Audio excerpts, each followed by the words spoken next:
రాజమండ్రి వచ్చేంత వరకు అతను లేవలేదు. రాజమండ్రి వచ్చి గోదావరి బ్రిడ్జి మీదకి ఎంటర్ అవుతుందనగా అతను లెగిసి కూర్చొని, మాస్టర్ ఇది రాజమండ్రినా అని అడిగాడు. అవునండి అని చెప్పాను. ఇది గోదావరి బ్రిడ్జి అని అన్నాడు. అవునండి అని చెప్పాను. జేబులోంచి ఒక పరస తీశాడు. ఆ పరసలో చాలా డబ్బులు ఉన్నాయి. ఆ డబ్బుల మధ్యన ఉన్న ఒక 5 రూపాయల కాస్త తీసుకొని తన 2 కళ్ళకి అత్తుకొని నీటల్లో పడేశాడు. నేను అడిగాను, డబ్బులు ఏంటండి నీటల్లో పడేశారని. నేను దేవుడికి వేశాను అన్నాడు. నీటల్లో పడేసి దేవుడికి అంటారేంటి మీరు బయలుదేరింది మొదలుకొని అంగవైకల్యం కలిగిన వారు ఎంతో మంది మీ దగ్గరికి వచ్చి ఉంటారు కదా, వాళ్ళకిస్తే కడుపుకి ఏదన్నా తిన్ను కదండి అంటే మీకు అర్థం కదా, నేను దేవుడికి వేశాను అన్నాడు. రాజమండ్రి వచ్చింది, నేను దిగెళ్ళిపోయాను, అతను వెళ్ళిపోయాడు. అది జరిగిన 2 నెలల తర్వాత రాజమండ్రిలో మీటింగ్ ఉందని ఫోన్ వచ్చింది. ఎక్కడికి రావాలండి అంటే కోటిపల్లి బస్ స్టాండ్కి రమ్మన్నారు. కోటిపల్లి బస్ స్టాండ్కి వెళ్ళాను. అక్కడికి 2 తమ్ముళ్ళు వచ్చి మీటింగ్ ఎక్కడ కదన్నయ్య అన్నారు. మరి ఎక్కడ అంటే కోట్లింగాల రేవుకి వెళ్ళాలి అన్నారు. రాజమండ్రి కోట్లింగాల రేవుకి వెళ్ళాం. అక్కడ ఇల్లులు అవి పెద్దగా కనపట్టలేదు. ఎక్కడెక్కడ మీటింగ్ అంటే ఎక్కడ కూడా కాదన్నారు. మరి ఎక్కడ అంటే గోదావరి మధ్యలో అన్నారు. గోదావరి మధ్యలో మీటింగ్ అంటారు బాబా. లొంక చూస్తుంటే అలా కంగారు పడతాం ఎందుకన్నయ్య, ఒకసారి అలా చూడు అన్నారు. రాజమండ్రి కోట్లింగాల రేవులో నిలబడి కొవ్వూరు పట్టణాన్ని మనం చూస్తూ ఉంటే ఆ గోదావరి మధ్యలో ఒక ఇసుక పర లాంటిది ఉంది. ఆ ఇసుక పర మీద కొంతమంది మరకాళ్ళు చిన్న చిన్న ఇల్లులు కట్టుకున్నారు. వారందరూ ప్రభువుని అంగీకరించారు. అక్కడ ఒక మందిరం కట్టబడింది. ఆ దివికి దీవెనలంక అని పేరు కూడా పెట్టుకున్నారు. యూట్యూబ్లో నా సాక్ష్యాన్ని చూసి ఆ మధ్యాహ్నపు వేళ నన్ను పడవలో తీసుకెళ్లారు. నా సాక్ష్యాన్ని చెప్పాను, కొన్ని దేవుని మాటలు చెప్పాను. తర్వాత వారు నాకు భోజనం పెట్టారు. ఆ భోజనం చేస్తూ మీరందరూ ఏం చేస్తారని అడిగాను. మేమందరూ చేపలు పడతామన్నారు. చెల్లాయిలందరూ ఏం చేస్తారన్నాను. ఆ చేపలను అమ్మేసి మేము డబ్బులు చేస్తామన్నారు. ఆడమగ కష్టపడుతున్నారు, మీకే లోటు ఉండదు అనుకున్నాను. వారి కడుపును పుట్టిన పిల్లలు కూడా సంపాదిస్తున్నారు. ఎలా అంటే స్కూల్ టైం అయిపోయిన తర్వాత కారు టైర్లో ఉన్న సూపును పట్టుకొచ్చి దాని నిండా గాలి పెట్టి అడ్డంగా ఒక చెక్క లాంటిది వేసి పడవ వలె ఆ నీటిల్లో గెంటుకుంటూ వెళ్ళి ఇంతంత అయస్కాంతాలకి తాళ్ళు కట్టి నీటిల్లో గెరట పెట్టి వలలాగినట్లుగా లాగుతుంటే ఆ ట్రైన్ మీద వెళ్ళే వాళ్ళు వేసే చిల్లర డబ్బులన్నీ కూడా అయస్కాంతానికి పట్టుకుంటున్నాయి. అలాగే కుర్రోడ డబ్బులు పట్టుకొని వస్తూ, నాన్న నాకు చాలా డబ్బులు పడ్డాయి అంటున్నాడు. డబ్బులు పట్టమెట్రా బాబా నడక చూస్తే వీడు మా అబ్బాయి అండి, వీడే కాదు మా పిల్లలందరూ కూడా ఖాళీ టైంలో అయస్కాంతాలు వేస్తారు, మూఢనమ్మకాలతో ఆ ట్రైన్లో వెళ్ళే వాళ్ళు పడేస్తారు కదా, అలా పాడేసే చిల్లర డబ్బులన్నీ కూడా పైకి తెస్తామండి అని చెప్పారు. కుటుంబంలో 3 కష్టపడుతున్నారు, మీకే లోటు ఉండదనుకున్నాను. మాట్లాడుతూనే ఉన్నాను, భోజనం చేస్తానే ఉన్నాను. ఆ పిల్లవాడు పట్టుకెళ్తున్న అయస్కాంతం అయిపోయి పదే నాకు చూడాలి అనిపిస్తుంది. ఆ అయస్కాంతానికి చాలా చిల్లర డబ్బులు ఉన్నాయి, చిన్న చిన్న ఇనుప ముక్కలు ఉన్నాయి. ఇనుప ముక్కల మధ్యన చిల్లర డబ్బుల మధ్యన ఒక 5 రూపాయల కాసు తలతలలాడుతూ నాతో మాట్లాడినట్టు అయ్యింది. పాస్టర్ గారు నేను ఎవరో తెలుసా, ఆ రోజు ట్రైన్లో మీ పక్కన కూర్చున్న వాడు పడేశాడు కదా, నన్నే అన్నట్టుగా నాకు అనిపించింది. వాడు ఎవరికని పడేశాడో నాకు తెలియదు, కానీ నీటల్లో మాత్రం పడేశాడు. పడేసేంత వరకే వాడికి తెలుసు, పడిపోయిన తర్వాత అది ఏమైపోయిందో వాడికి తెలియదు. నీటి అడుగు భాగానికి వెళ్ళి మట్టిలో కూరుకుపోయింది, ఇసుకలో కూరుకుపోయింది. కొంతకాలానికి మట్టిలో మట్టి అయిపోద్ది, ఇసుకలో ఇసుక అయిపోద్ది. మట్టిలో మట్టిలా మారబోతున్నా, ఇసుకలో ఇసుకలా మారబోతున్నా 5 రూపాయల కాసు దగ్గరికి అయస్కాంతం వెళ్ళి మట్టిలా నిన్ను మారనివ్వను, ఇసుకలో ఇసుకలా మారనివ్వను, సమాజంలోనికి తెస్తాను. ఎవరైతే కాదు వద్దు పోన్ నిన్ను పడేశారో వారే తమ కళ్ళు గద్దుకొని జేబులో వేసుకునే విలువైన జీవితాన్ని ఇస్తానని 5 రూపాయలు కాసిన అయస్కాంతం ఆకర్షించి బయటికి తెచ్చినట్లుగా పాపం అనే ఊబులు పురులాడుతున్న మానవుణ్ణి వెదకి రక్షించడానికి లోకానికి వచ్చిన అసలైన అయస్కాంతమే నా ప్రభు అయిన యేసుక్రీస్తు. అందుకే ప్రభు చెప్పాడు, నా తండ్రి ఆకర్షణ లేనిదే ఎవరూ నా యొద్దకి రారు అని ప్రభు చెప్పాడు. భక్తుడు అన్నాడు, మమ్మల్ని ఆకర్షించు, పరుగున నీ యొద్దకు వస్తామని భక్తుడు చెప్పాడు.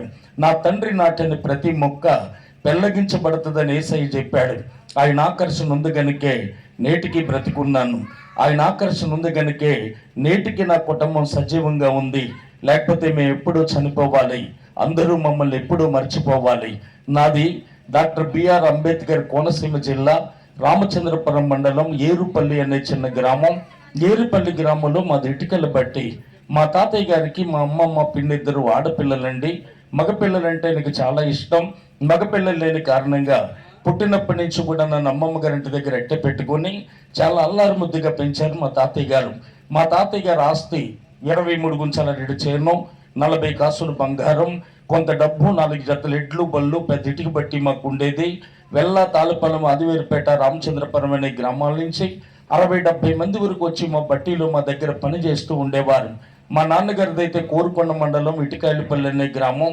దాదాపు 95 ఎకరాల ఆస్తి మా నాన్నగారికి ఉండేది.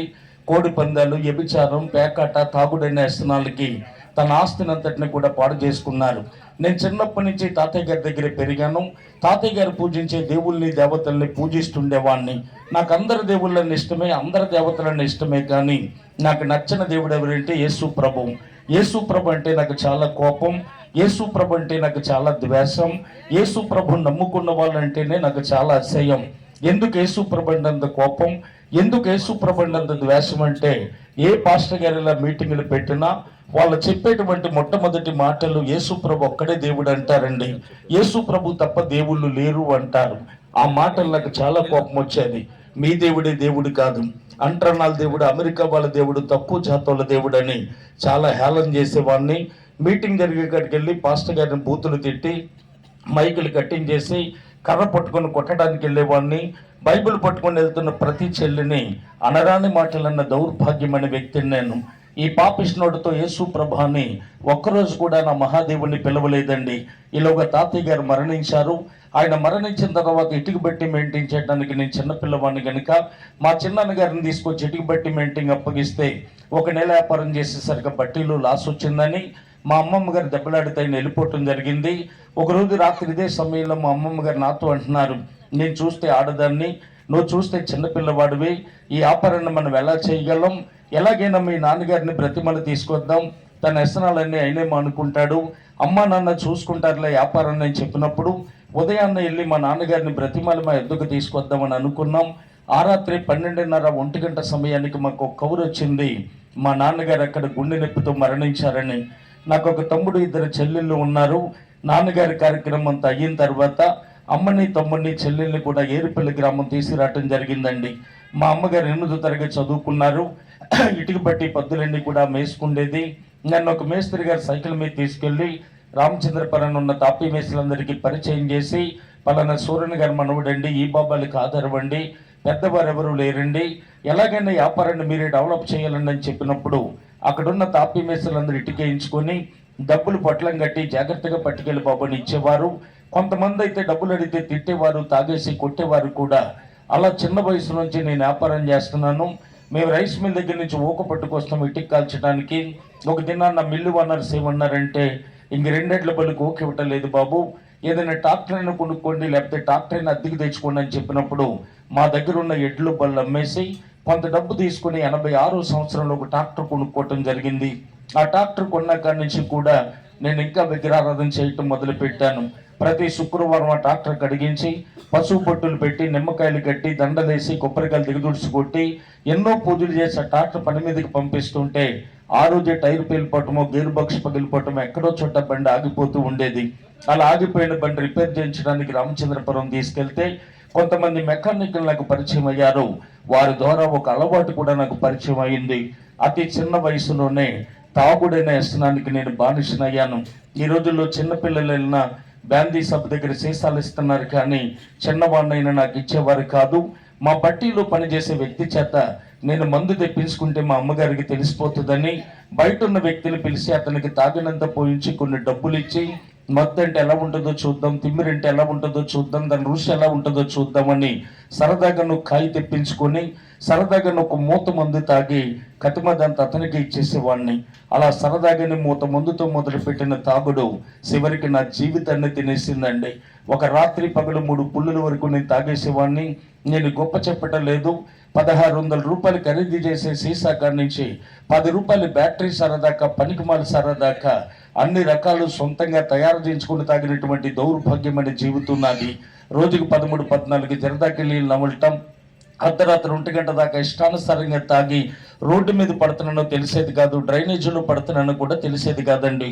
అలా పడిపోయి ఉంటే ఎవరైనా మా ఇంటికి వెళ్ళి మీ అబ్బాయి పలానా చోట పడిపోయారండి అని చెబితే మా అమ్మ, మా తమ్ముడు, మా చెల్లెళ్ళు రిక్షా తీసుకొని రోడ్డు మీద ఉన్న చెత్త గుట్టలన్నీ ఎత్తుక్కుంటూ వచ్చేవారు. ఏదో చెత్త గుట్ట చాటిన పడున్న నన్ను రిక్షాలో వేసుకెళ్ళి స్నానం చేయించి మంచం మీద పడుకోబెట్టి నా మంచం చుట్టూ కూర్చొని ఏడుస్తూ ఉండేవారు. మా అమ్మ అంటే నాకు చాలా ఇష్టం. మా నాన్నగారితో చాలా చిత్రహింసలు అనుభవించింది. నాన్నగారు చనిపోయిన బాధలు ఉంది. పిల్లలమైన మమ్మల్నైనా చూసుకొని ఆనందంగా బ్రతుకుదాం అనుకున్న ఆ తల్లికి నిరాశ మిగిల్చినటువంటి దౌర్భాగ్యపు కొడుకుని నేను. ఆ రాత్రి మమ్మేడిస్తుంటే నీ మీద ఉట్టమ్మా, చెల్లి మీద ఉట్టమ్మా, తమ్ముడి మీద ఉట్టమ్మా, రేపటి నుంచి తాగనమ్మా, ఉబ్బుడిగా ఉంటానమ్మా, శుభ్రంగా బ్రతుకుతానమ్మా, నీతిగా ఉంటానమ్మా అని ఆ రాత్రి చాలా ఒట్లేసేవాడిని. పొద్దున్న లేసి స్నానం చేసి దేవుడి దండం పెట్టుకొని బయటికి వెళ్ళేటప్పుడు అనుకునేవాడిని, అమ్మ మీద ఉట్టేశాను కదా, చెల్లి మీద ఉట్టేశాను కదా, తమ్ముడి మీద ఉట్టేశాను కదా, ఈ రోజు నుంచి తాగకూడదు, శుభ్రంగా బ్రతకాలి, నీతిగా ఉండాలని అనుకునేవాడిని. కానీ ఆ శుభ్రంగా బ్రతకటం నా వల్ల అయ్యేది కాదు. కడగబడిన పంది బురదలోకి వెళ్ళినట్లుగా, కుక్క కక్కని దానికి ఆశించినట్లుగా నా బ్రతుకు మళ్ళా సారా కొట్లంపడి వెళ్తూ ఉండేది. అప్పుడు నాకు బంధువులు కూడా చాలా మంది ఉండేవారు.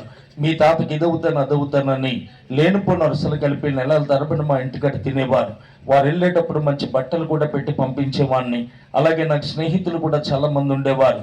సాయంత్రం అయ్యేసరికి బట్టిసీన్ ఎక్కడున్నాడని 30-40 మంది స్నేహితులు ప్రతి సెంటర్లో నా కోసం కాసు కూర్చుంటే ప్రతిరోజు నేను ఖర్చు పెట్టుకునేది 1000 రూపాయలు అయితే వాళ్ళు ఖర్చు పెట్టేది రోజుకి 5-6 వేల రూపాయలు ఖర్చు పెడుతుండేవాడిని.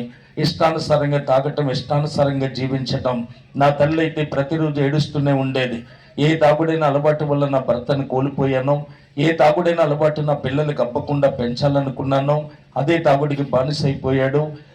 చిన్న వయసులో తాగేస్తున్నాడు, పేగిలి తినేస్తుంది, చనిపోతాడు, ఈ బాబు కూడా నాకు దక్కడని, నేను తాగు నుంచి విడుదల పొందాలని, నా కుటుంబం సంతోషంగా ఉండాలని నా తల్లి కనపడిన ప్రతి దేవుడికి మొక్కింది, కనపడిన ప్రతి దేవతకి మొక్కింది, కనపడిన ప్రతి పంతులు గారి కాళ్ళు పట్టుకుంది, వాళ్ళ చేయమన్న పూజలు ఎన్నో చేసింది, వాళ్ళ నొయ్యమన్న నోములు ఎన్నో నోసింది, వాళ్ళు ఇవ్వమన్న దానాలు ఎన్నో ఇచ్చింది, వాళ్ళు ఇచ్చినటువంటి యంత్రాలు ఎన్నో తెచ్చి ఇంట్లో పెట్టింది, వాళ్ళు ఇచ్చినటువంటి రచ్చరేఖలు ఎన్నో తెచ్చి నా మొలని కట్టింది. కానీ నా బ్రతుకులో మార్పు మాత్రం కనిపించలేదు.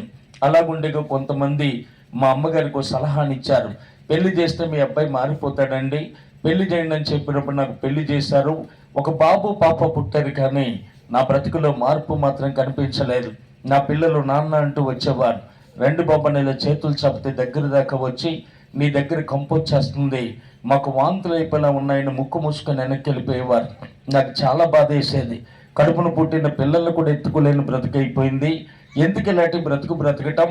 బ్రతికితే శుభ్రంగా బ్రతకాలి, లేకపోతే సావాలనుకునేవాడిని. కానీ ఆ శుభ్రంగా బ్రతకటం నా వల్ల అయ్యేది కాదు. నా భార్య బిడ్డలను కూడా నేను చాలా చిత్రహింసలు పెట్టాను.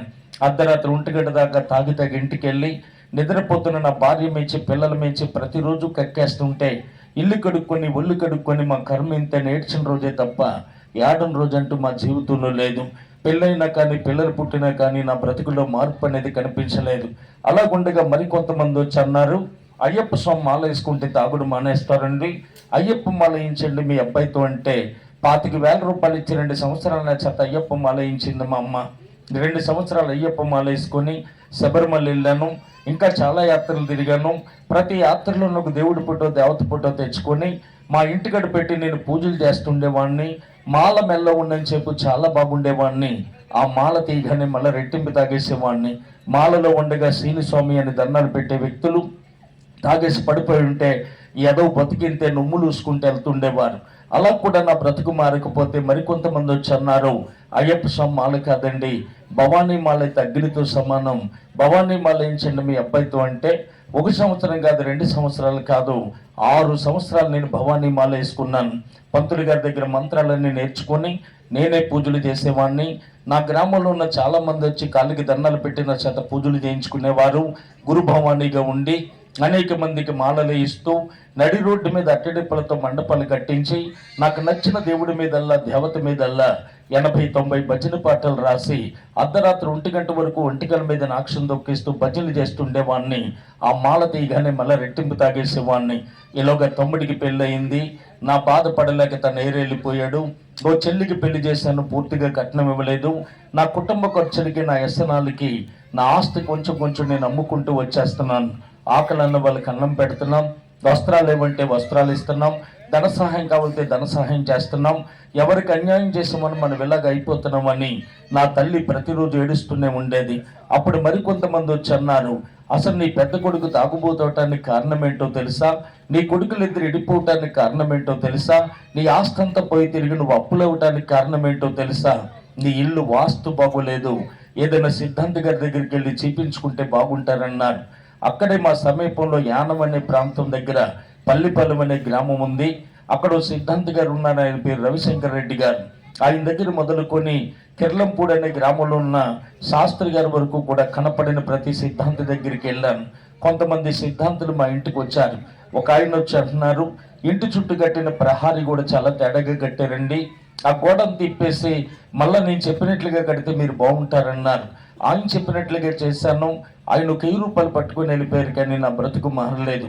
మరొక ఆయన వచ్చి అంటున్నారు, ఈ గుమ్మాలు కిటికీలు మిమ్మల్ని ఎలా పెట్టమన్నవాడు ఎవడండి, అంతకు అలాగ అయిపోతున్నారు, కొన్ని గుమ్మాలు మూసేసి గోడలు తవ్వించి కొత్త గుమ్మాలు పెట్టించండి అన్నారు. ఆయన చెప్పినట్లుగా చేశాను. ఆయన 1000 రూపాయలు పట్టుకుని వెళ్ళిపోయారు, కానీ ఏ మార్పు నా జీవితంలో కలగలేదు. మరో సిద్ధార్థ గారు వచ్చి, అసలు ఈ బేస్మెంట్లో ఉన్న మట్టి మంచిది కాదట, అందుకే అలాగ అయిపోతున్నారు, కనీసం ఈ సైన్యములు ఉన్న దేవుడి గదిలో ఉన్న మట్టి లోపలికంట తవ్వించి కొత్త మట్టి పోయించండి, నేను ఒక యంత్రాన్ని ఇస్తాను అక్కడ పెట్టండి, నేను వచ్చి పూజలు చేస్తానన్నారు. ఆయన చెప్పినట్లుగా చేశాను. ఆయన 1000 రూపాయలు పట్టుకొని వెళ్ళిపోయారు, కానీ నా బ్రతుకులో మార్పు అనేది కనిపించలేదు. చివరికి రామచంద్రపురం వంతెన దగ్గర జయనారాయణ గుడి అని ఉంది. ఆ గుళ్ళో ఉన్న పంతులు గారు చాలా బాగా చూస్తున్నారట, అక్కడికి వెళ్తే మీరు బాగుంటారన్నప్పుడు ఆ పంతులు గారి దగ్గరికి వెళ్ళాను. వెళ్ళగానే ఆయన అంటున్నాడు, ఏమీ లేదని సీని గారు, నరుని చూపుకి నల్లరాయిన ఇచ్చిలిపోద్ది అంటారు కదా, మీ ఇంటికి నరకోస తలిగేస్తుంది, దానిమ్మ చిగురులు, దబ్బ ఏర్లు, కలబంద, బుడిది గుమ్మడికాయ, పటికి ఇవి తెచ్చుకోండి, మంత్రం చేస్తాను, గుమ్మాన్ని కడిదిరిగాను అన్నారు. అవన్నీ పట్టుకుని వెళ్ళాను. ఆయన మంత్రం చేశారు, తెచ్చి గుమ్మాన్ని కట్టాను. ఆయన అంటున్నారు, జాతిపచ్చి ఉంగరం చేయించుకోమన్నారు, పగడ ఉంగరం చేయించుకోమన్నారు, మంచిముచ్చు ఉంగరం చేయించుకోమన్నారు. ఈ 3 ఉంగరాలు చేయించుకొని నేను చేతుల్లో పెడితే కొన్ని వేల మంత్రాలు చదివి వీటి శక్తిని ప్రసాదించానని ఆయన చేతులతో నాకు తొడిగారు. కందుల దానం, పెసల దానం, మినువుల దానం, ఉలవల దానం, ఉప్పు దానం ఇమ్మంటే అన్ని దానాలు ఇచ్చాను. అయినా కానీ నా జీవితంలో మార్పు అనేది కనిపించలేదు. ఆ పంతులు గారు అంటున్నారు, అర్ధరాత్రి 1 గంటకు ఒక్కడు లేచి ఊరు చివరున్న చాలా మైంగి వెళ్ళి అక్కడ ఒక మట్టి పమ్మిది వేసి దాంట్లో నువ్వుల నూనె పోసి 3 రకాల దారాలని ఒత్తిగా పైన అక్కడ వెలిగించి వస్తే వెలిగి వచ్చేసరికి నీ బ్రతుకు మారిపోద్ది అన్నాడు. అర్ధరాత్రి వెళ్ళి పమ్మిది చేసి నూనె పోస్తుంటే పమ్మిది ఇచ్చులుపోతూ ఉండేది. ఎలాగైనా పమ్మిది నిలబెట్టి ఒత్తి వెలిగించి, దేవుడా నా బ్రతుకును మార్చవా, దేవుడా నాకు మంచి జీవితాన్ని ఇవ్వాలని ఎన్నో రాత్రులు నేర్చాను. అయినా కానీ నా జీవితంలో ఏమాత్రం కూడా మార్పు అనేది కనిపించలేదు.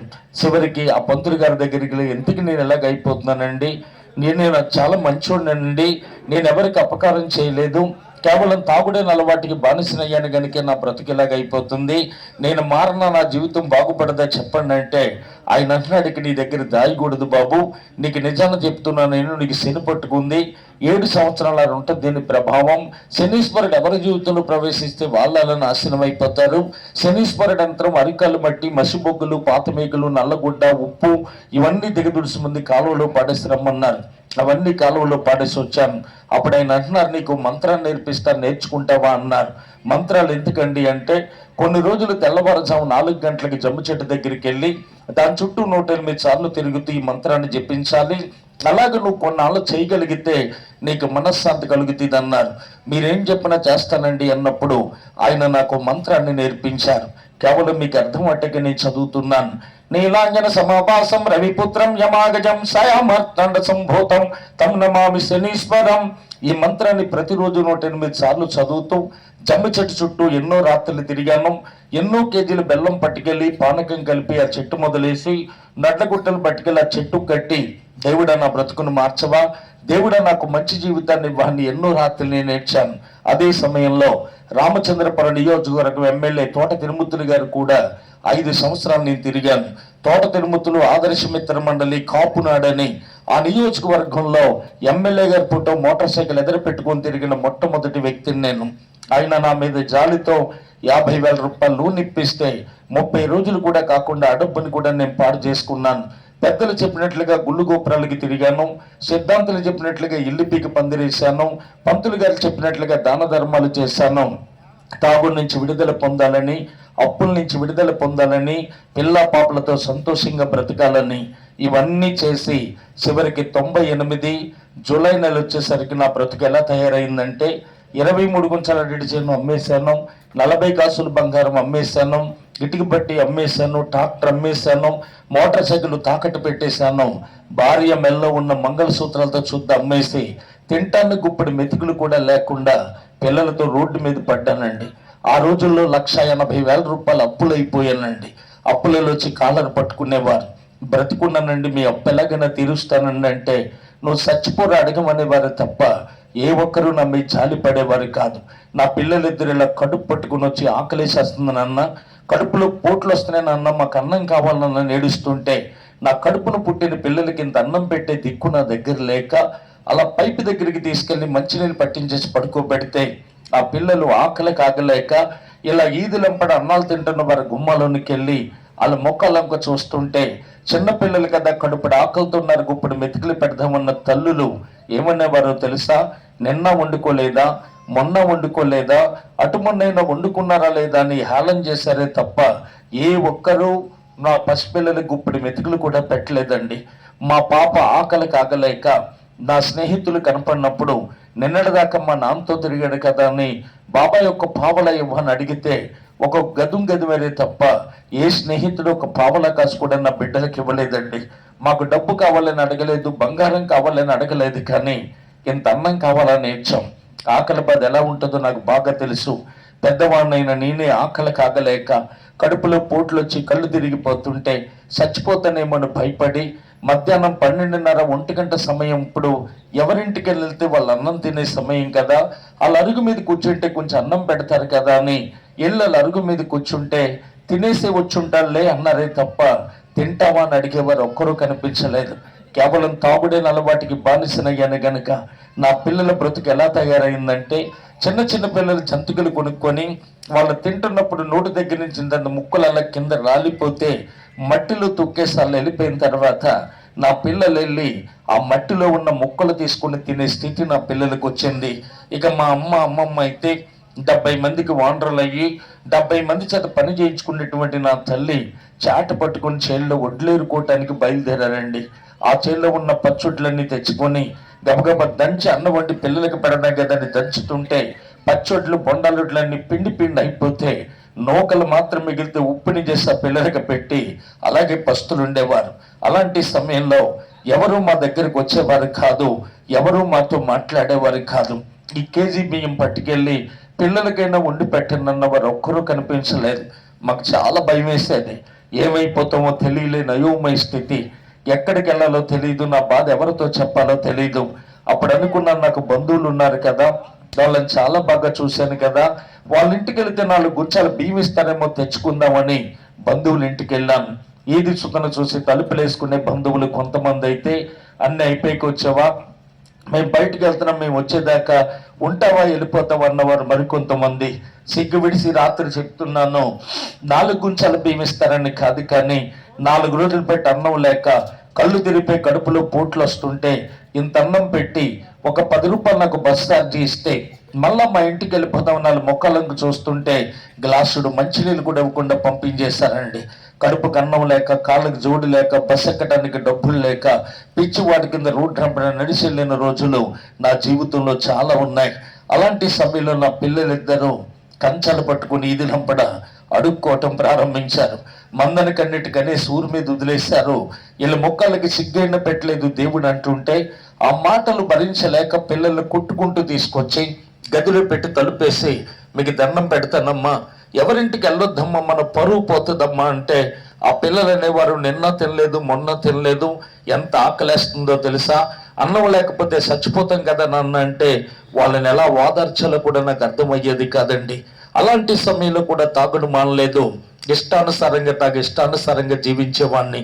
తినటానికి తిండి లేదంటున్నాడు, బస్ ఎక్కడానికి డబ్బులు లేవంటున్నాడు, తాగటకి ఎలాగొచ్చని మీకనే అనుమానం రావచ్చు. అడుక్కోవటం ప్రారంభించాను. ఎక్కడైతే ఎమ్మెల్యే గారితో పాటు కారులో తిరిగాను. ఎక్కడైతే ఎమ్మెల్యే గారి జీపులో వస్తుంటే రిబ్బన్లు పట్టుకొని ఎర్రబుట్టులు పెట్టుకొని మోటార్ సైకిల్ సైలెన్సర్ తీసి రేట్ చేసుకుంటూ జైజలు కొట్టుకుంటూ గంతులు వేసుకుంటూ తిరిగాను. ఎక్కడైతే 500 అయితే రిక్షా వాడికి ఇచ్చి చిల్లర కూడా పుచ్చుకోకుండా తిరిగాను. అదే రామచంద్రపురం రాజగోపాల్ సెంటర్ మొదలుకొని ఎల్ఐసి బిల్డింగ్ దాకా నడి రోడ్డు మీద ఉన్న కొట్టుల దగ్గరికి వెళ్ళి దొంగ మందుల చీట్లు పట్టుకెళ్ళి ఇదే చేతులు చాపి మా అమ్మ కొంట్లో బాలేదండి, నా భార్య కొంట్లో బాలేదండి, నా పిల్లల కొంట్లో బాలేదండి, హాస్పిటల్లో పెట్టమండి, మందు రేటుకెళ్ళకపోతే చచ్చిపోతారండి అని చెప్పి అబద్ధాలాడి వాళ్ళ కాళ్ళు పట్టుకుంటే 5-10 ఇచ్చేవారు. అవి పట్టుకుని వెళ్ళి తాగేసేవాడిని. అలా ఉండగా అడుక్కోవటం కూడా వచ్చేసింది. కనపడిన ప్రతి వారం ఇంకా చెయ్యి చాపుతుంటే వాళ్ళ సైకిల్ మీద వెళ్తూ చిల్లర డబ్బులు గిరేస్తుంటే ఆ సైకిల్ వెనకాల పరిగెత్తుకుని వెళ్ళి చిల్లరంతా ఎరుకుని తాగేసేవాడిని.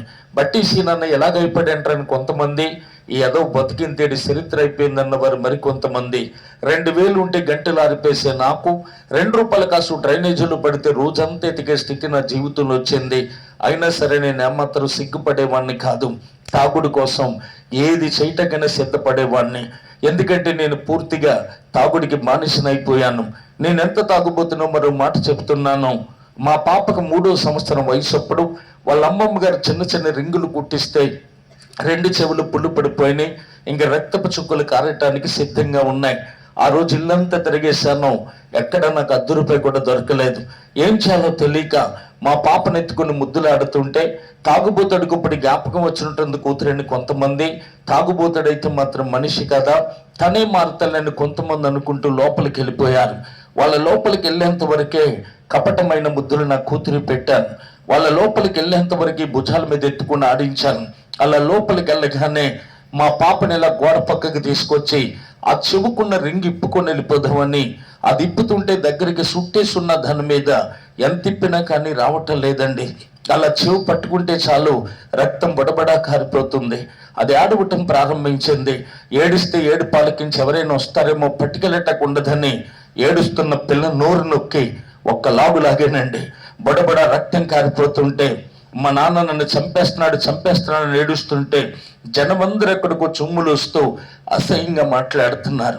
ఆ పాప అయితే ఇలా చేతులు జోడించి నీకు దండం పెడతాను నాన్న, నీ కాళ్ళు పట్టుకుంటాను నాన్న, చచ్చిపోయేలాగా ఉన్నాను నాన్న అని పారిపోతుంటే కన్న కూతురిని కానీ పసిపిల్లని కానీ చూడకుండా ఇదే చేత్తో గోడను పెట్టి నొక్కి ఆ 2వ చెవిది కూడా లాక్కొని అటుకెళ్ళిపోయి అమ్మేసి తాగేసిన కసాయి తండ్రినండి నేను. నాలాంటి బ్రతికి ఒక్కరికి రాకూడదు. రామచంద్రపురం పాత బస్ స్టాండ్లో దేవి లాడ్జింగ్ అని ఉండేది.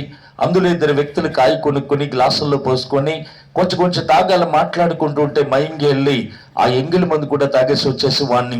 ఆ బల్లలు తుడిసే వ్యక్తికి 10 రూపాయలు ఇస్తే నమస్కారం సీన్ గారు అనేవాడు. ఏ వ్యక్తి అయితే నమస్కారం పెట్టాడో, ఏ వ్యక్తి అయితే నేను ఇచ్చే 10 రూపాయల కోసం చూశాడో అదే వ్యక్తి ఎంగిలి మందు తాగేస్తుంటే మెడకు రుమాలేసి లాక్కొచ్చి కాలుతో తన్ని బయటికి గంటేశాడు.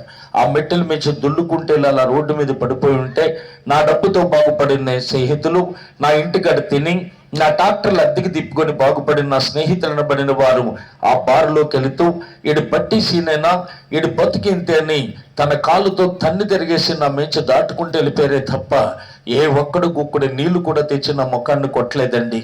అంత దరిద్రం నేను అనుభవించాను. అంతగా నేను పాడైపోయాను.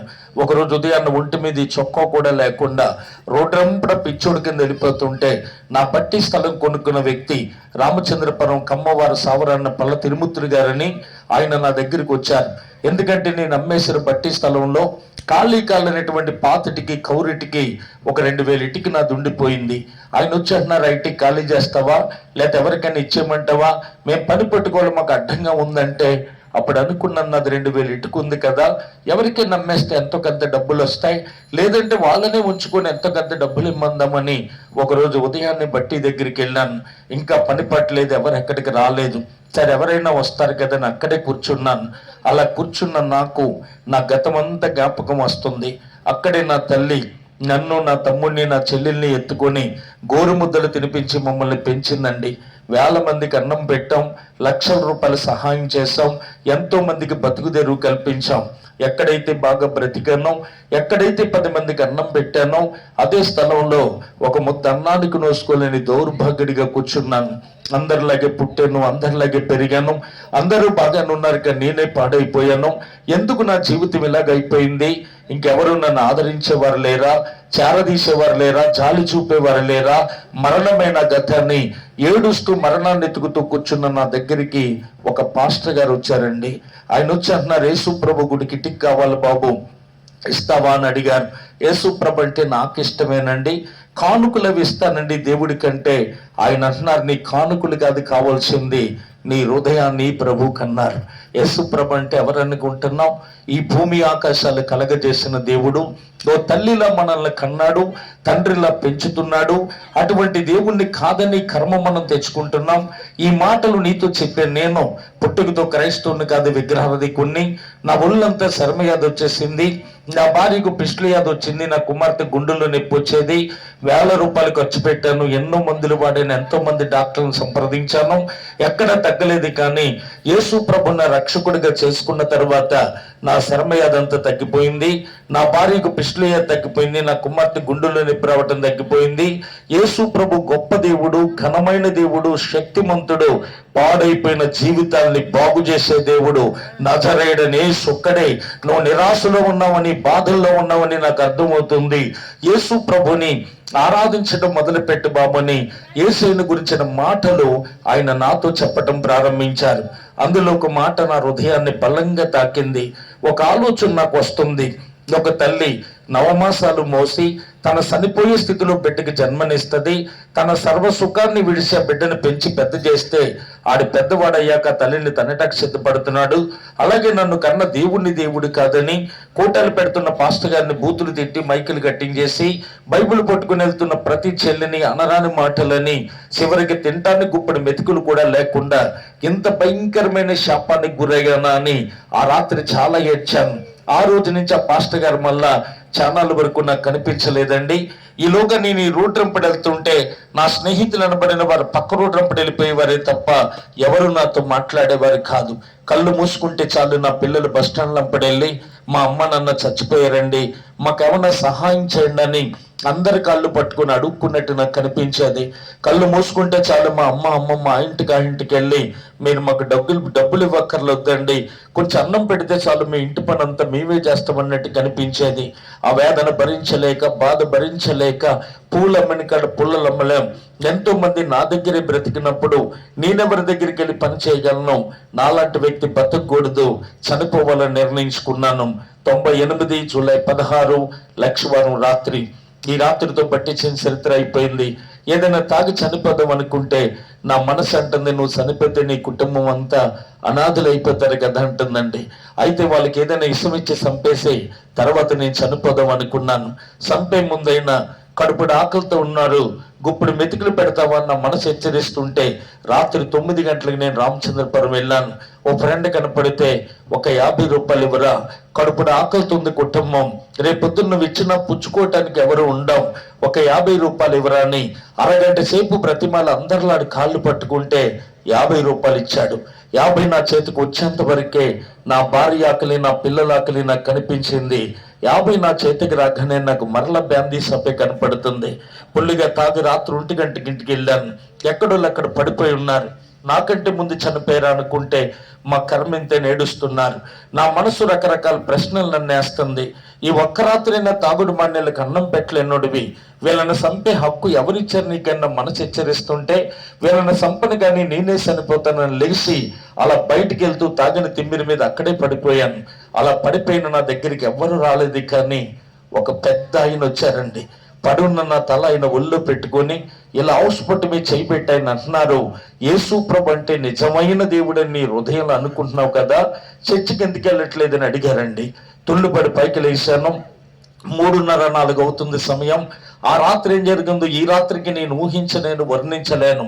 చుట్టుపక్కల చూస్తుంటే ఎవరూ నాకు కనపట్టలేదు. కానీ బలమైన కార్యం ఆ రాత్రి నా జీవితంలో జరిగింది. అంతవరకు నేను తాగేసి ఉన్నాను. నా నోరు కూడా వాసన అనిపించట్లేదు.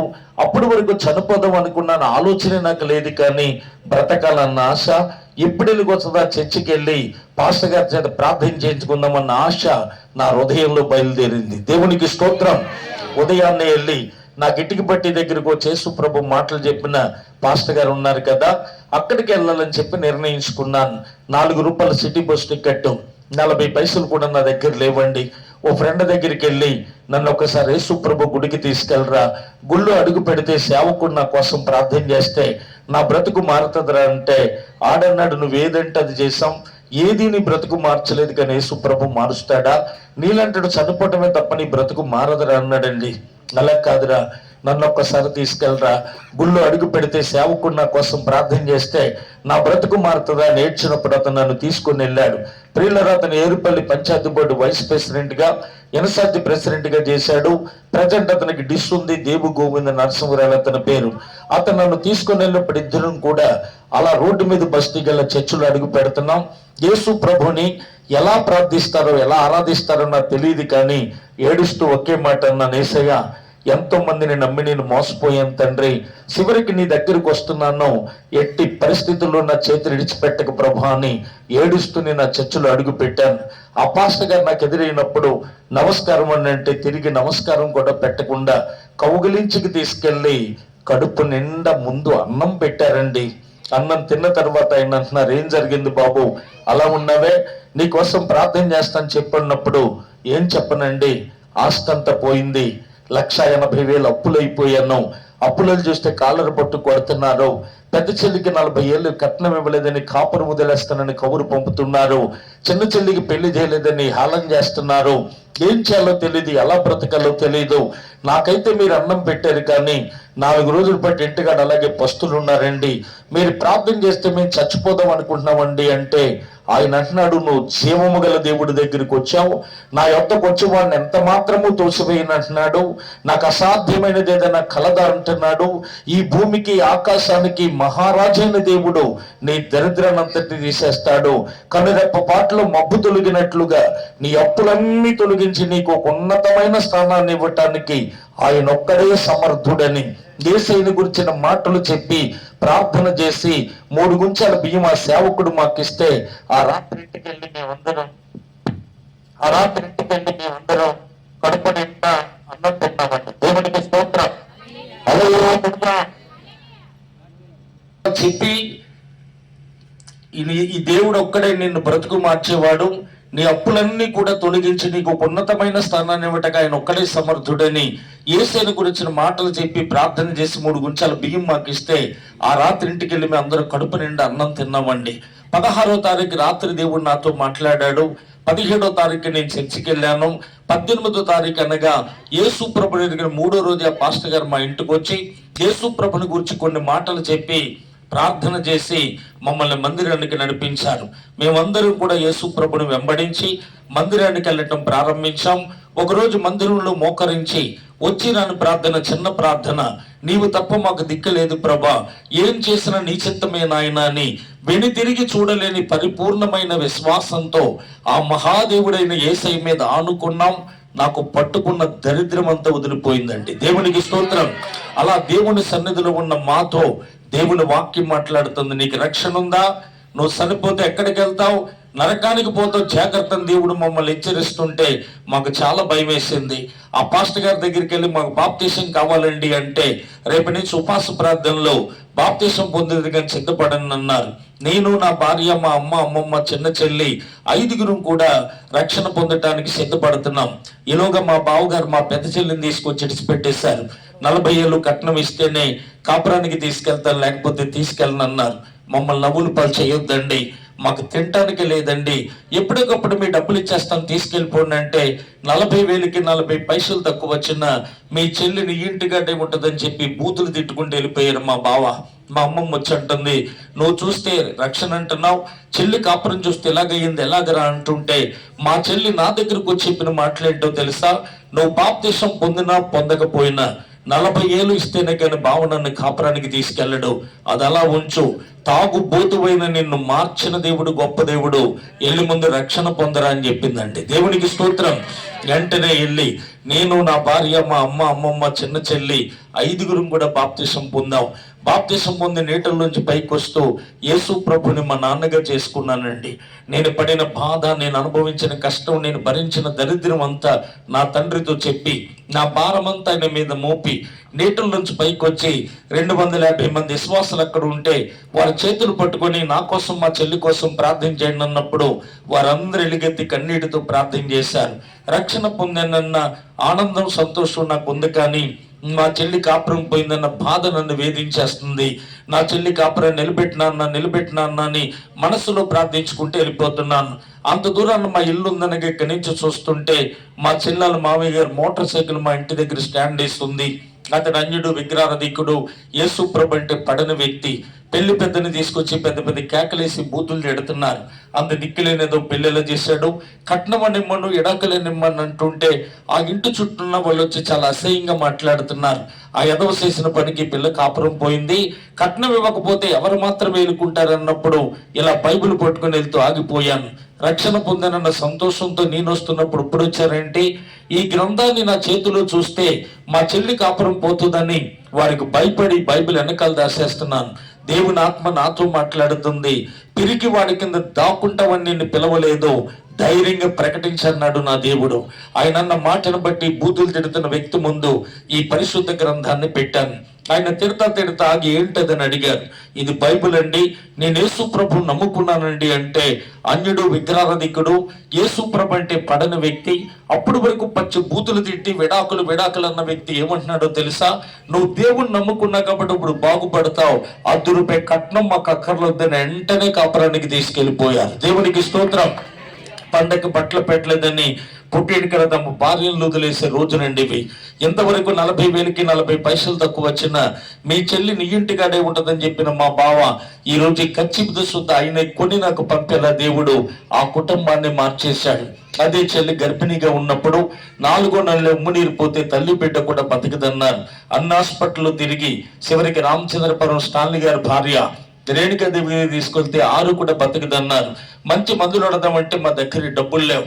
మా చెల్లిని మడత మంచం మీద పడుకోబెట్టి కాళ్ళ తలంపలు ఇటుక బిడ్డలు ఎత్తిపెట్టి అలాగే ఉపవాసంతో ప్రార్థన చేసేవాడిని. ఎంతో మంది చల్లని నీళ్లు పోసుకున్నప్పుడు ఎన్నో కేజీలు స్వీట్లు ఎట్టుకెళ్ళి ఇచ్చాను ఈ చేత్తో. మా చెల్లికి ఒక మిఠాయి పెట్టుకునే దిక్కు కూడా నా దగ్గర లేదండి.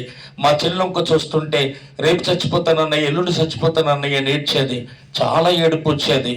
అలాగే ఉపవాసంతో దేవుడి దగ్గర ప్రార్థన చేశాను.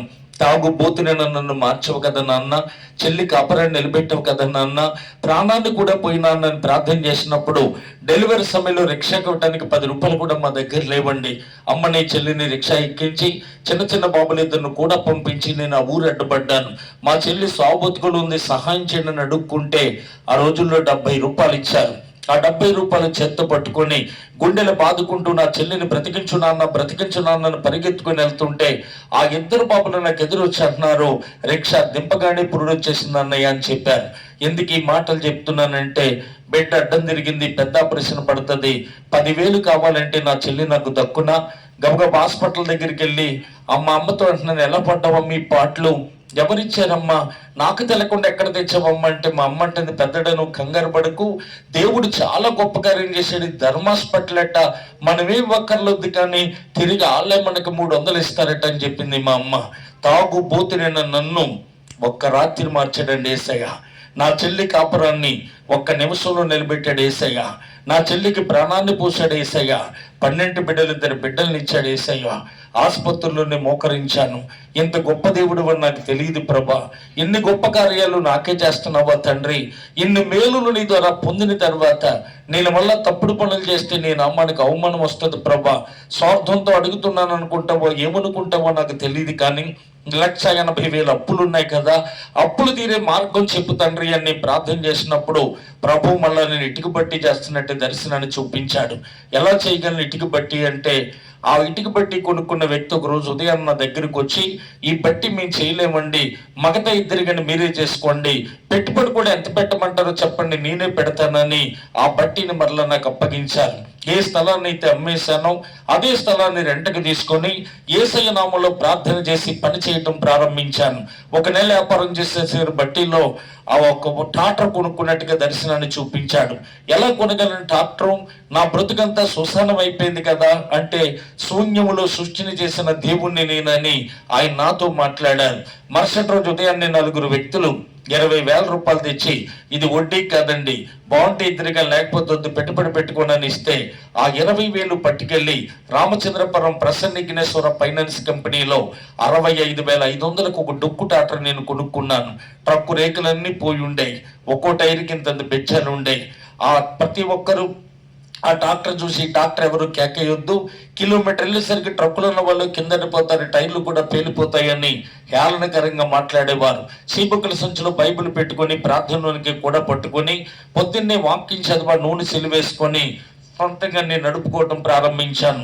ప్రభు నా మీద గడికరపడి గొబ్బరుడు ఒక కాంట్రాక్ట్ ఒకటి నాకు ఇప్పించాను. దాదాపు ఆ ఏరియాలో 50 ఇటుక బట్టెలు గొబ్బరుడొక్క వేయటం, అక్కడి నుంచి ఇటుక తెచ్చి బయట అమ్మటం. అందరూ హాలం చేసిన డొక్కు ట్రాక్టరు 4 నెలల 15 రోజులు టైరు గాలి కూడా తగ్గకుండా తిప్పాడండి నా దేవుడు. దేవునికి స్తోత్రం. 4 నెలల 15 రోజులు ఒక డొక్కు ట్రాక్టర్ పనిచేస్తే 1,45,000 రూపాయలు అప్పులు తీర్చాడండి దేవుడు. దేవునికి స్తోత్రం.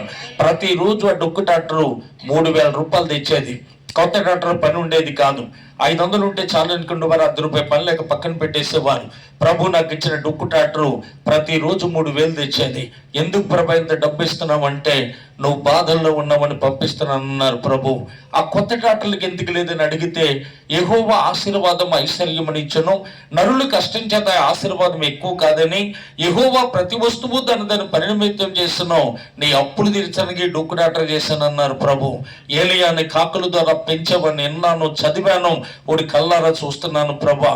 ఈ డొక్కు ట్రాక్టర్తో మమ్మల్ని పెంచుతున్నావా ప్రభా అని ఎంతగానో ప్రభుని స్తుతించాను.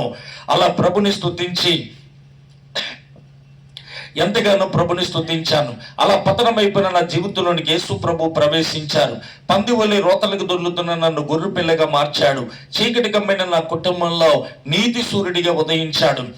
క్రమంగా నా జీవితాన్ని ఆయన ఆశీర్వదించడం మొదలుపెట్టాడు. 2003 ఆగస్టు 17వ తారీఖున ప్రభు సేవ చేయమని పిలిస్తే ఇటుక బట్టి వదిలేశాను. ట్రాక్టర్ అమ్మేశాను. ఒక ఆటో ఉండేది, ఆటో కూడా అమ్మేసి ఉన్న బాకీలన్నీ తీర్చేసి అదే గ్రామంలో చిన్న తాటాకులు పాకేసి సేవ ప్రారంభించాం. ఆ చిన్న తాటాకులు పాకని దేవుడు ఈరోజు పెద్ద మందిరంగా మార్చాడు. నా పిల్లలిద్దరూ, ఒకరు 8వ తరగతి, ఒకరు 7వ తరగతి చదువుతున్న వయసులో 2005 మార్చి నెల 15వ తారీఖున ఇద్దరూ రక్షణ పొందారు. నేనును నా ఇంటి వారును యెహోవాను సేవించదమన్న వాగ్దానాన్ని దేవుడు నా కుటుంబం పట్ల నెరవేర్చాడు. ఎవడైనా క్రీస్తునందు ఉన్నట్లా వాడి నూతన సృష్టి, పాతవి గతించను, సమస్తము క్రొత్తవాయినని బట్టిసినిగా పతనమైపోయిన నా జీవితాన్ని అంతం చేసి అరుణ్ కుమార్గా కొత్త జీవితాన్ని ప్రభు నాకు ఇచ్చారు. చివరికి చిన్న చెల్లి పెళ్లి విషయంలో ఎలా చేయను ప్రభు అని ప్రార్థిస్తున్నప్పుడు ఒక గొప్ప సంబంధాన్ని దేవుడు పంపించాడు. వారు రాగానే 10 లక్షలు కట్నం అడిగారండి. వాళ్ళకున్న స్తోమతికి ఇవ్వాలి. కానీ నేను అలా చూస్తూ ఉంటే, మిమ్మల్ని చూస్తే ఎందుకో మాకు జాలేస్తుంది, 5 లక్షలు ఇవ్వగలరా అన్నారు. పక్కన ఉన్న వాళ్ళు అంటున్నారు, మంచి ఛాన్స్ కొట్టారు, ఒప్పుకోండి, వదలకండి, పోనివ్వకండి సంబంధం అంటే, నేను ఇంకా 5 లక్షలా అని అలా తింగరోడికి చూస్తూ ఉండిపోయాను. వాళ్ళు అంటున్నారు, మిమ్మల్ని చూస్తే ఎందుకో మాకు ఇంకా జాలేసేస్తుందండి, 3 లక్షలు ఇస్తారా అన్నారు. 30 రూపాయలు కూడా లేవండి అని లెగిసి చెప్తాం అనుకుంటే, మీరేం చెప్తారో మాకు తెలుసు, కూర్చోండి, మా డబ్బు మాకు చాలు, ₹10 కట్నం మాకు అక్కర్లేదని పెళ్లి ఖర్చులు కూడా వాళ్ళే పెట్టుకుని ఉచితంగా తీసుకెళ్లి పెళ్లి చేసుకున్నారు. దేవునికి స్తోత్రం. అలా దేవుడు నా జీవితంలో ఎన్నెన్నో అద్భుత ఆశ్చర్యకార్యాలు చేస్తూ వచ్చాడు. ప్రియులారేవి అబద్ధాలు కాదు, హృదయం నిండితే నోరు మాట్లాడుతుందని బైబిల్ చెప్తుంది. దేవుడు చేసిన కృతజ్ఞత ఏ హృదయంలో ఉందో ఆ నోరు అలా మాట్లాడుతూనే ఉంటుంది. నేను ఎమ్మెల్యే తోట తిరుమతులు గారు కూడా తిరిగాను, తెలుగుదేశం ప్రెసిడెంట్గా చేశాను, ఎడ్జ కమిటీ చైర్మన్గా చేశాను, ఒక స్కూల్ బిల్డింగ్ కట్టించాం, దాని మీద నేటికి బద్దిరెడ్డి శ్రీని అని పేరు ఉంటుంది. అలాగే కామెరీలు వేస్తే వెళ్ళొస్తారు మందుకి, ఆ కావున నుంచి డాక్టర్ గారు గుండుబోలు నాయుడు కప్పుతో నేను తిరిగాను. ఆయనకి తెలుసు నా బ్రతుకు. రామచంద్రపురం మోటార్ని కాలేజీకి 1000కి 165 రూపాయలు చొప్పున ఇటుకి తోలిన మొట్టమొదటి బట్టి ఓనర్ నేను. 12 మంది డ్రైవర్లు, 70 మంది పనివారు, 3 ట్రాక్టర్లు, పెద్ద ఇటుక బట్టి ఉండేది. మోటార్ సైకిల్ మీద కాలు కూడా కింద పెట్టకుండా తిరిగాను. అక్కడే అడుక్కున్నాను. ఈ రోజు మళ్ళీ అక్కడే సేవ చేస్తున్నాను. దేవునికి స్తోత్రం. యేసు ప్రభు ఒక్కడే బతుకులు మార్చే దేవుడని ప్రకటించే మహాభాగ్యాన్ని దినాన దేవుడు నాకు అనుగ్రహించాడు. దైవ ప్రేమ సన్నిధి అనే బ్యానర్ పై ఓనిగా ఒంటరిగా సేవ చేస్తున్నాను. ఏరుపల్లిలో మా ఇంటి దగ్గర ఒక మందిరం కట్టుకున్నాను. మెండపేట దగ్గర నేల్టూర్ అనే ప్రాంతంలో ఒక మందిరం కట్టుకున్నాను. విచిత్రం ఏంటంటే ఏ ఎమ్మెల్యే గారు కూడా తిరిగాను. వెంకటైపాలెం ఆ ఎమ్మెల్యే గారి ఇంటి పక్కనే ఒక 30 లక్షలతో ఒక మందిరం కట్టుకోవడానికి దేవుడు సహాయం చేశాడు. 3 చోట్ల ఆరాధన జరుగుతుంది. నేటికి 5 రాష్ట్రాలలో ఆయన మాటలు ప్రకటించే భాగ్యాన్ని దేవుడిచ్చాడు. ఈ రోజు నాకు ఆ దేవుడిచ్చిన ఎలాంటి ఆశీర్వాదం ఇచ్చాడంటే 98వ సంవత్సరం నేను మర్చిపోలేంది, నాకు మరుపు రానది. రామచంద్రపురం నడి రోడ్డు మీద ఎవరు కనపడితే వాళ్ళు కాళ్ళు పట్టుకొని 2 రూపాయలు ఇవ్వండి, 5 రూపాయలు ఇవ్వండి, కేజీ బియ్యం తెచ్చుకొని గెంజి కాసుకొని పిల్లలు పెంచుకుంటానని ఇలా చెయ్యి చాచి అడుక్కున్న నన్ను ఈ రోజు ఒక 100 మంది నాతో చెప్పకుండా నన్ను చూడటానికి నా ఇంటికి వస్తే ఇంట్లో కాలు బయట పెట్టకుండా 2 గంటల్లో భోజనం పెట్టే స్థితిలో నా దేవుడు నన్ను పెట్టాడు. దేవునికి స్తోత్రం. పెంట కుప్ప మీద నుండి దీనులను పైకి లేవనెత్తువాడనన్న వాగ్దానాన్ని దేవుడు నా కుటుంబం పట్ల నెరవేర్చారు. కనుక ఇంతవరకు నా సాక్ష్యం విన్న మీ అందరికీ వందనాలు తెలియజేస్తున్నాను. నా కోసం, నా కుటుంబం కోసం, అలాగే నా పరిచర్య కోసం ప్రార్థన చేయవలసిందిగా మిమ్మల్ని కోరుతూ ఉన్నాను. మరి ముఖ్యంగా తాగుబోతులు ఎవరైనా ఉండి మాటలు ఆలకిస్తూ ఉంటే, నా ప్రియమైన అన్న, ప్రియమైన తమ్ముడా, ప్రియమైన స్నేహితుడా, నీ 2 కాళ్ళకి దండం పెట్టి చెప్తున్నాను, తాగుడు మానే. తాగుడు దరిద్రాన్ని తెస్తుంది, తాగుడు విక్రంతల పాలు చేస్తుంది, తాగుడు అవమానాన్ని తెస్తుంది. సరదా అంటూ, సంతోషం అంటూ ఎవరికో పోయించారని ఒకరోజు, ఎవరో పోయించారని ఒకరోజు, లాభం వచ్చిందని ఒకరోజు, లాస్ వచ్చిందని ఒకరోజు, నీ ఇష్టానుసారంగా తాగుతున్నవే కానీ ఇంటికాడ నీ భార్య పిల్లలు తిన్నారో ఉన్నారో ఏ రోజైనా ఆలోచించవా? అలా ఆలోచించకపోతే కొద్ది నిమిషాలు మనసు పెట్టి ఆలోచించు. తాగుడు ఎంత దరిద్రాన్ని తెస్తుందో ఒక మాట చెప్తాను. నా ఇటుక బట్టిలో ఆయన కావుడు మోసేవాడు. అతనికి 4 పిల్లలు, 3 ఆడపిల్లలు, 1 మక్కురాడు. 2 పిల్లలు పెద్ద మనిషి పెళ్లిడికి వచ్చారు. రోజుకి 500-600 సంపాదించేవాడు అతను. 500-600 తాగేసేవాడు. ఒకరోజు రామచంద్రపురం నాకు కనపడినప్పుడు దేవుడు అంటున్నాడు, నన్ను గూర్చి అతనికి చెప్పు అని. ఏం చెప్పను ప్రభా, ఇంతమంది జనం ఉన్నారు ఇక్కడ, అతను తాగటానికి వెళ్తున్నాడు, నేను చెబితే మాత్రం మాంతాడా ప్రభా అంటే నీ వంతుకి చెప్పేసి వచ్చేయమన్నాడు ప్రభు. వెళ్ళాను, 2 చేతులు పట్టుకున్నాను. అన్నయ్య, ఎలాగుండేది నా బ్రతుకు, ఎలా మారింది, కల్లారా చూస్తున్నావు. అన్నిటికి ఎప్పుడు చెప్పలేదు కానీ దేవుడు ఎందుకు నన్ను బలవంతం చేస్తున్నాడు. మారిపో అన్నయ్య, మానే అన్నయ్య, తాగొద్దు అన్నయ్య అంటే అతను ఏమన్నాడో తెలుసా? చూడు బాబు, ప్రతి ఒక్కడు మారటానికి ఒక టైం ఉంది. నీ టైం వచ్చింది, నువ్వు మారో, మా టైం వస్తే మేము మారుతామన్నాడు. ఎప్పుడవుతుంది నీకు టైం? అన్ని పోయాక దరిద్రునైనప్పుడు నేను ప్రభు దగ్గరికి వచ్చాను. నాకు పట్టుకున్న దరిద్రమే నీకు పట్టుకోవాలని ఎడుతావు ఎందుకు? అన్ని బాగుండగా రావచ్చు కదా ప్రభు దగ్గరికి అంటే, ఇలాంటి ఎదవ కోర్లు చెప్పొద్దు, పోతావా పోవా అన్నాడు. ఆ రాత్రి నా అతనికి ఎదవ కోర్ల కింద కనపడ్డాయి. ఈ రాత్రి నీకు కూడా నా ఎదవ కోర్ల కింద కనపడవచ్చు. ఆ రాత్రి చెప్పేసి వెళ్ళిపోయిన, ఈ రాత్రి చెప్పేసి వెళ్ళిపోతాను. ప్రభువా, అతను వింటలేదు నాయన. వెళ్తుంటే కోటిపల్లి కొత్తకోట అనే గ్రామం నుంచి వస్తున్న ఒక ట్రాక్టర్ అతన్ని గుద్దేసింది. పేపర్లో పడింది, టీవీలో చూపించాడు ఈ దృశ్యాన్ని. 2 కిడ్నీలు నలిగిపోయినాయి. కాకినాడ ప్రభుత్వ హాస్పిటల్కి తరలించారు. నీరుడు బంద్ అయిపోయింది, ఈరోజునం బంద్ అయిపోయింది, చచ్చిపోతాడు, తీసుకెళ్ళిపోండి అంటే ఆ భార్య పిల్లలు అలుమని ఏడుస్తుంటే ఆ కులస్తులు ఇంటింటికి వెళ్ళి పలానా వాడు రోగి అయ్యాడు, సందా రాయండి 5-10 చొప్పున 4800 ఇచ్చారు. 2 రోజుల్లో డబ్బులు అయిపోయినాయి. నాకు తెలిసి హాస్పిటల్కి వెళ్ళాను. ఒక 500 అతని చేతుల్లో పెడితే దండం పెట్టి ఏడుస్తున్నాడు. ఆ రాత్రి నేను చెప్పినప్పుడు నువ్వు మానేసి ఉంటే ఈ ప్రమాదం నీకు వచ్చేది కాదు. సరే, నా దేవుడికి ఇష్టమైతే నేను బాగు చేస్తాడు, నేను ప్రార్థన చేస్తున్నాను. ఆ భార్య భర్త ఏడుస్తున్నారు. దేవుడు సూటిగా నాతో మాట్లాడుతున్నాడు. ఏమన్నో తెలుసా? ఆ రాత్రి నిన్ను నేను రక్షించుండకపోతే నీ బతుకు కూడా ఇంతే కదా అన్నారు ప్రభు. అవునయ్యా, రోగిని కాకముందే, హాస్పిటల్ పాలవ్వక ముందే, నా కుటుంబం నా నిమిత్తం సందాలు ఎత్తక ముందే నన్ను కాపాడవు ప్రభా అని ఎంతగానో ప్రభుని స్తుతించి నేను ఇంటికి వచ్చానో నా వెనకాల అతను చచ్చిపోయాడండి. ఇంటికి తీసుకొచ్చారు. దహన కార్యాలు జరిగినాయి. ఏరుపల్లులు లాంటి అరుగు మీద చిన్న కిరణ కొట్టండి. అతడు బ్రతుకుండగా పొద్దుట సాయంత్రం మడత కుర్చీలో పడుకునేవాడు. 25-30 మంది తన స్నేహితుల కొట్టు దగ్గర కూర్చుండేవారు. ఏమనేవారు తెలుసా కుటుంబాన్ని వారు? ఈవిడ మా అమ్మ, వీళ్ళు నా చెల్లెళ్ళు, వాళ్ళు నా కూతుర్లు అనేవారు. ఈ రోజు ఆ యజమానులు లేడు, అతను చనిపోయాడు. కానీ ఆ 25-30 మంది స్నేహితులు అక్కడే కూర్చుంటున్నారు. అలా మనసు మారిపోయింది, మాట మారిపోయింది, సూప్ మారిపోయింది, స్వభావం మారిపోయింది.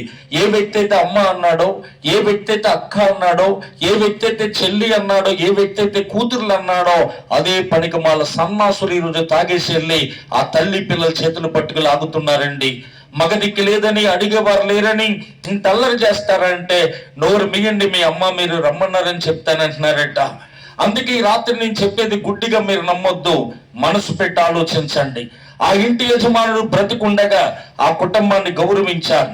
అతను చనిపోయడం తెలిసి ఆ కుటుంబాన్ని అవమానపరుస్తున్నారు. ఆ మాటకు వస్తే తాగి ఎక్కడో చోట మనం చనిపోతే మన భార్య పిల్లలు చేతులు పట్టుకులాగరనే గ్యారంటీ ఏమనుందా నీకు? మనిషివైతే మనిషి జన్మెత్తితే ఈ రాత్రి నువ్వు మారిపోవాలి. ఎందుకంటే మనం చనిపోయాక నా స్నేహితుడు చనిపోయాడు, తన కుటుంబాన్ని పోషించాలి అన్నవాడు ఎవడు లేడు భూమి మీద. ఎప్పుడు చనిపోతావా నీ భార్యను అనుభవించాలని చూసేవాడే, ఎప్పుడు చనిపోతావా నీ పిల్లల్ని పాడు చేయాలని చూసేవాడే. కనుక తాగి చనిపో